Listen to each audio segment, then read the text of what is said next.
A couple came to me last year after selling their condo in South Etobicoke on their own. They listed about $749,000 because they needed about $350,000 equity for their next house. 52 days on the market, 2 price reductions. They finally sold at $678,000. Between the overpricing, a $40,000 kitchen renovation that added maybe $18,000 in value if they're lucky, and a mortgage penalty that they did not know existed. They walked away with about $285,000, so $65,000 less what they planned. So their entire move-up math fell apart because of 5 mistakes they could have avoided. Every one of those mistakes has a dollar sign attached to it, and every one of those dollars comes directly out of your down payment for your next home. So you think about selling your condo or starter house to move up. These are the 5 things that will cost you the most money. Let's start off with the first one, overpricing. The first 14 days your home is on the market are the most important 14 days of the entire sale. This is where your listing is new. This is when every active buyer in your price range gets notification. And this is when you get the most showings, the most interest, and the best offers. After day 14, interest drops. After day 30, buyers start asking what is wrong with it. After day 60, you're reducing the price and selling for less than what you have sold for if you had priced it correctly on day 1. Here's the mistake. Most move-up sellers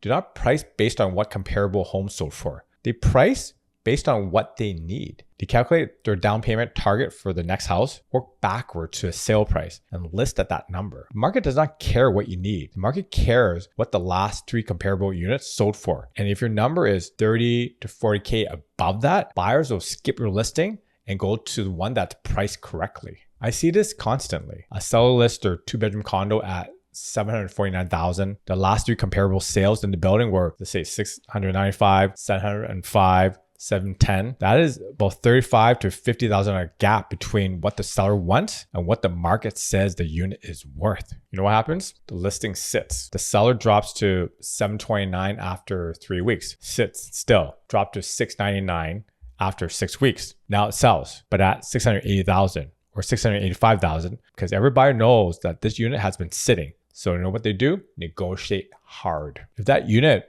listed at even at $699 on day 1, likely would have sold within 2 weeks, maybe at list price. It might have been even in a multiple offer where it might have been priced up even a little more. I mean, $705 or $710. So the seller lost about $25,000 to $35,000 by overpricing. This is not theory.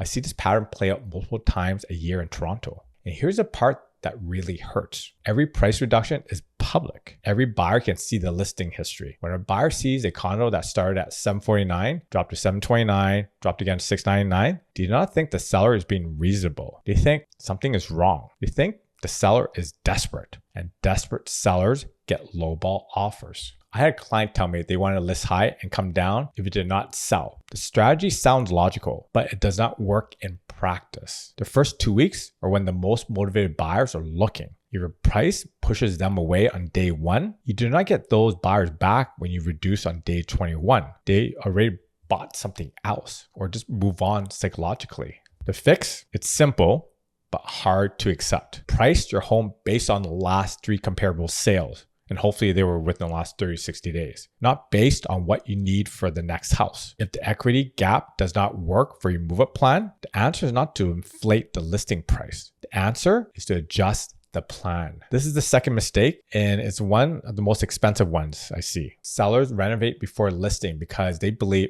every dollar they spend comes back plus more at the sale. It does not. A $50,000 kitchen renovation returns maybe 50 to 70%. That means you spend $50,000 and you get $25,000 to $35,000 back. You just lost about $15,000 to $25,000. And that was supposed to go towards your next down payment. Basement underpinning to add ceiling height, that runs about $50,000 or maybe more and returns maybe 50 to 60%. You're spending $50,000 to add $25,000 to $30,000 in value. And the construction takes months, which delays your listing and your entire move-up timeline. And here's what actually pays back. According to LePage and the Appraisal Institute of Canada, the renovations with the highest return in Ontario are flooring and interior paint. New flooring returns 100 to 150%.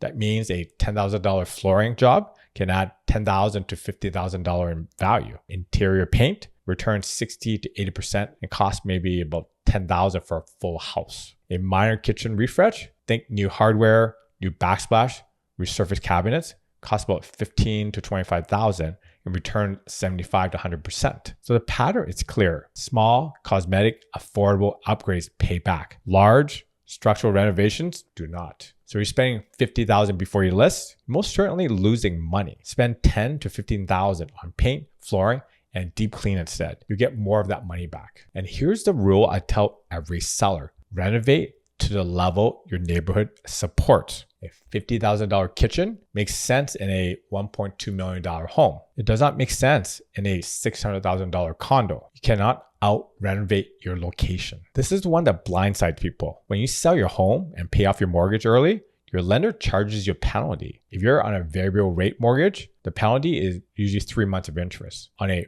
$500,000 mortgage at 5%, that's about $6,000. Manageable, predictable. But if you're on a fixed rate mortgage, the penalty could be the interest rate differential. It's called the IRD. And the IRD can be 3 to 4 times higher than the variable penalty. And here's how it works. Your lender compares the rate you locked in at to the rate they can lend that money out as of today. So if you locked in at, let's say 5%, and today's comparable rate is 3.5%, you're on the hook for the difference multiplied by the time remaining on your term. So let's say, for example, a $500,000 mortgage with 3 years left. That is $22,000 out of your equity gone. And it gets worse. The big 5 banks in Canada use what's called the posted rate to calculate the IRD, not the rate you actually got. The posted rate is actually higher, which inflates the penalty. Monoline lenders and credit unions typically use the actual discounted rate, resulting in a significant lower penalty. But every bank's different. Most sellers do not check the penalty until they're already under contract. But then it's too late. You've committed to the sale and you owe whatever the lender says you owe. The fix takes 10 minutes. Call your lender, ask for a payout statement, get the exact penalty in writing. And do this before you even think about listing. That number changes your equity math and it changes your move-up budget. I've seen mortgage penalties swing a seller's plan by about $20,000 or even more, way more. And that's the difference between affording the next house and not affording it at all. If you find this useful, take a second to subscribe. I'm just shy of 1,500 subs right now, and I need your help to get there so I could keep on making videos just like this. Please subscribe. Most sellers think about the sale price and their mortgage balance. Sale price minus mortgage equals equity. And that's how most people calculate it, but that's not how it works. Between the sale price and the equity you walk away with, there's a wall of costs. First, real estate commission, plus HST on that, your lawyer's fees and disbursements, staging if the home is vacant, moving costs, any repairs negotiated during the inspection period, and that mortgage penalty we talked about. So let me show you what this looks like on a real number. Let's say we have a $700,000 condo.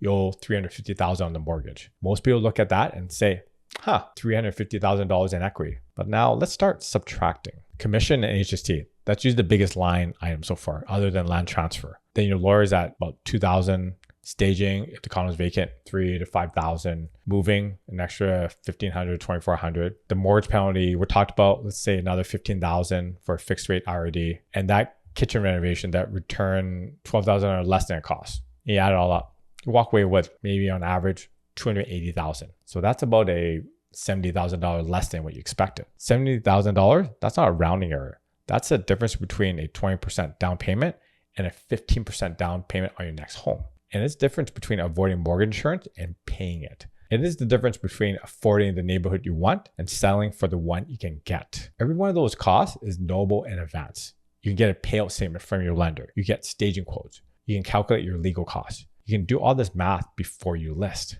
But most sellers don't. You list first, do the math second, and then panic when the equity falls short. Do the math first, list second. The last mistake is the cheapest one to fix and the most expensive one to ignore. A pre-listing home inspection in Toronto costs about $1,000. Most sellers skip it because they think inspections are for buyers. That's a mistake. Here's what happens when you skip it. Your home goes on the market. A buyer makes an offer conditional on a home inspection. The inspector, they find something. There's some hidden knob and tube wiring. There's some old galvanized supply pipes, and there's a crack in the foundation. Now the buyer has leverage.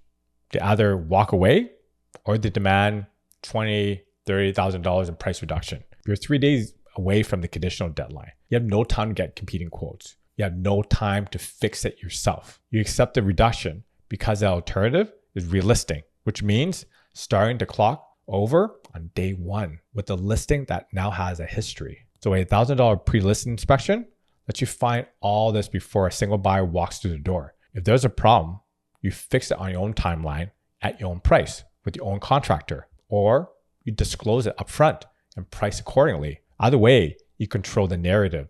The buyer does not. I have seen sellers lose $15,000, $20,000, $50,000 in negotiate reductions on issues that could have cost maybe $3,000 to $5,000 to fix before a listing. So that's a big swing on a $1,000 investment. There's no better return in the entire selling process. I've seen pre-list inspections catch aluminum wiring that seller generally did not know about.